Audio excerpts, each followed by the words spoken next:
जय श्री दोस्तों, स्वागत है आपका अपने YouTube चैनल संस्कृत धारा पर। मैं हूं आपका अपना MD शास्त्री। आज हम यहां पर बात करने वाले हैं कि जैसे अभी श्रावण मास चल रहा है, आप सभी को पता है 2025 का श्रावण मास का महीना चल रहा है, जो अभी एक इसका पड़ाव निकल चुका है और दूसरा अभी स्टार्ट हो रहा है। अभी 29 तारीख को क्या है कि नागपंचमी आने वाली है। तो बहुत सारे लोग जो हैं वो प्रश्न भी करते हैं और बहुत सारे ऐसे लोग भी हैं जो हमें कुंडली का विश्लेषण करवाने के लिए आते हैं, उनसे भी हम बतलाते हैं। तो नागपंचमी एक ऐसा विशेष उत्सव है आप लोगों के लिए। बड़ी खुशी की बात है कि आपको मैं एक बात बता दूं, नागपंचमी के दिन जो भी व्यक्ति, जिस भी व्यक्ति के कुंडली में काल सर्प दोष दिखाई दे रहा हो या फिर किसी ने बताया हो, ब्राह्मण ने, ज्योतिषी ने, कि आपके काल सर्प दोष है, तो उसका निवारण आप नागपंचमी के दिन करवा सकते हैं। दूसरी बात, श्रावण मास का महीना भगवान देवादिदेव महादेव का विशेष रूप से माना जाता है। इसमें रुद्राभिषेक करना बहुत ही ज़्यादा फलदायक माना गया है। और रुद्राभिषेक किन किन चीज़ों से करना चाहिए, कैसे करना चाहिए, किन वस्तुओं के माध्यम से करना चाहिए, किस चीज़ के लिए करना चाहिए। जैसे किसी को धन की आवश्यकता है तो हम देवादिदेव महादेव का अभिषेक किससे करें, किसी की शत्रुओं से परेशानी है, कोर्ट कचहरी का परेशानी है तो उसको किससे करें, किसी को और अन्य समस्या है तो उसका निवारण के लिए किस चीज़ से अभिषेक किया जाए, घर में सुख शांति के लिए किस चीज़ के लिए किया जाए, विद्या और बुद्धि के लिए किस चीज़ के लिए हमें अभिषेक करना चाहिए, यानी किस वस्तु से अभिषेक करना चाहिए, लक्ष्मी प्राप्ति के लिए हमें किस वस्तु का अभिषेक करना चाहिए, किस वस्तु से अभिषेक करना चाहिए भगवान देवादिदेव महादेव का।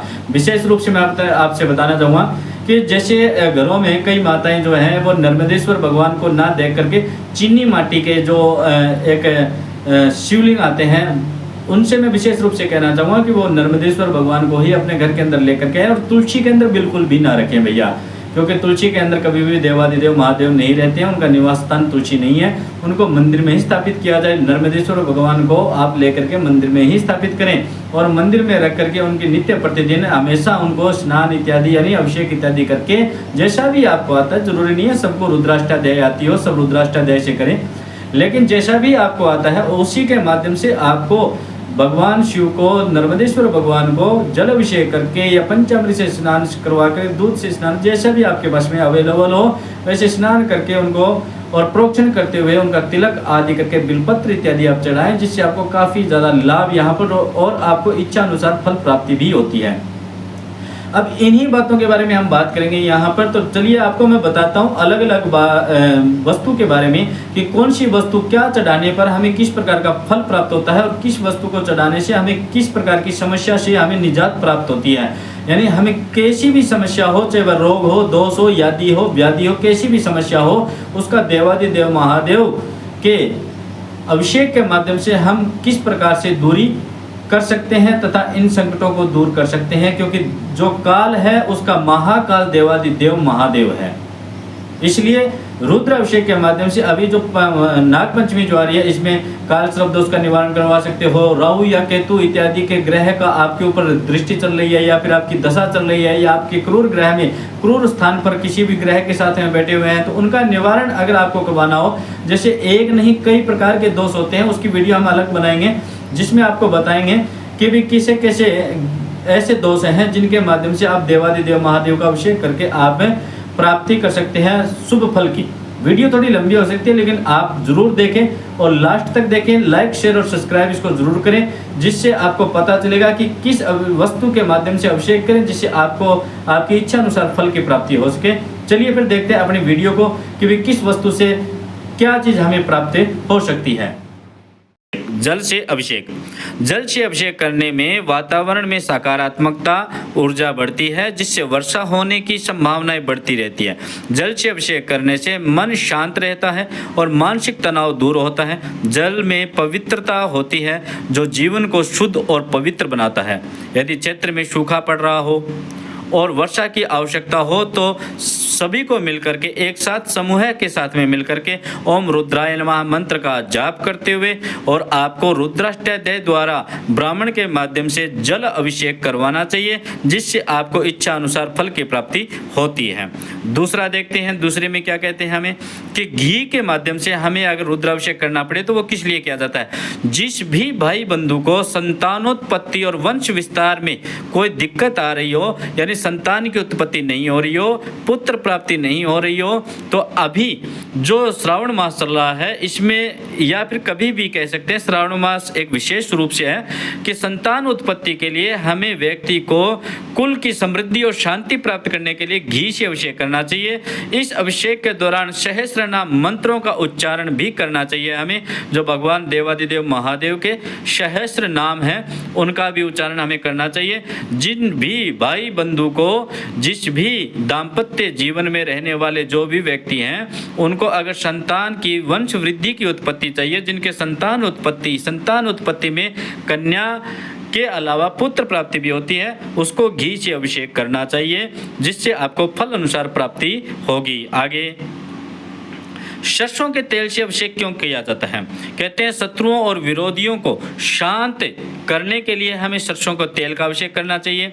कानूनी विवादों जैसे कोर्ट कचहरी हो गया, कोई थाना तहसील का काम हो गया, या फिर किसी को जेल हुई है, या कोई झूठे मुकदमे इत्यादि में फंसे हुए हैं, उन सभी को अगर हमें विजय दिलानी हो तो उसके लिए सरसों के तेल का अभिषेक करना बहुत ही ज़रूरी है। शनि की दशा को भी शांत करने के लिए बहुत ज़्यादा लाभकारी है। आगे, गाय के दूध से अभिषेक करना।